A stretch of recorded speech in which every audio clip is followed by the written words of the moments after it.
প্রশাসন আমরা দেখছি প্রধান রাজনৈতিক দল বিএনপির পক্ষ অবলম্বন করছে অনেক জায়গায়। বিচারের আগে আওয়ামী লীগের সাংগঠনিক রাজনৈতিক কার্যক্রম এবং ইলেকশনে অংশগ্রহণের কোনো সুযোগ আছে বলে আমরা মনে করি না।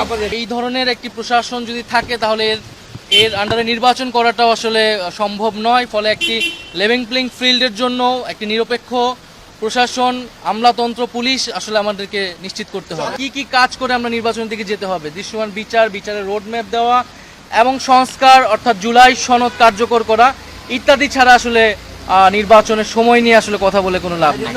আমরা আমাদের যে তিনটি এজেন্ডা নিয়েই সারা দেশে কাজ করছি এবং বর্তমান সময়ে যেই মাঠ প্রশাসন রয়েছে সেই মাঠ প্রশাসন আমাদের কাছে মনে হয়েছে যে নিরপেক্ষ আচরণ করছে না।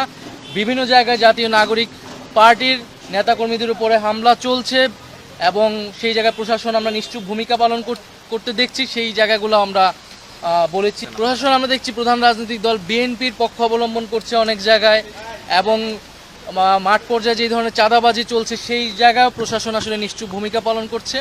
আমরা বলেছি যে এই ধরনের একটি প্রশাসন যদি থাকে তাহলে এর আন্ডারে নির্বাচন করাটাও আসলে সম্ভব নয়। ফলে একটি লেভেল প্লেইং ফিল্ডের জন্য একটি নিরপেক্ষ প্রশাসন, আমলাতন্ত্র, পুলিশ আসলে আমাদেরকে নিশ্চিত করতে হবে। টাইম ফ্রেমে তো আমরা যেটা আমাদের এর আগে আমরা বলেছি প্রধান উপদেষ্টা ডিসেম্বর থেকে জুন, আমরা প্রাথমিকভাবে সেটাকে সমর্থন করছি। কিন্তু নির্বাচনের আগে আমরা অবশ্যই কি কি কাজ করে আমরা নির্বাচনের দিকে যেতে হবে, দৃশ্যমান বিচারের রোডম্যাপ দেওয়া এবং সংস্কার অর্থাৎ জুলাই সনদ কার্যকর করা ইত্যাদি ছাড়া আসলে নির্বাচনের সময় নিয়ে আসলে কথা বলে কোনো লাভ নেই। না, এই বিষয়ে কোনো স্পষ্ট আলাপ হয় নাই। আমরা আমাদের যেটা দলীয় অবস্থান আমরা বলেছি বিচারের আগে আওয়ামী লীগের সাংগঠনিক রাজনৈতিক কার্যক্রম এবং ইলেকশনে অংশগ্রহণের কোনো সুযোগ আছে বলে আমরা মনে করি না। আমাদের অর্থনৈতিক পলিসি নিয়ে তারা জিজ্ঞাসা করেছিল আমাদের, সেই জায়গায় আমরা বলেছি আমরা কোন ধরনের বিজনেস এনভায়রনমেন্ট চাই, আমাদের পলিসি কি হবে, ক্ষমতায় গেলে আমরা কোন ধরনের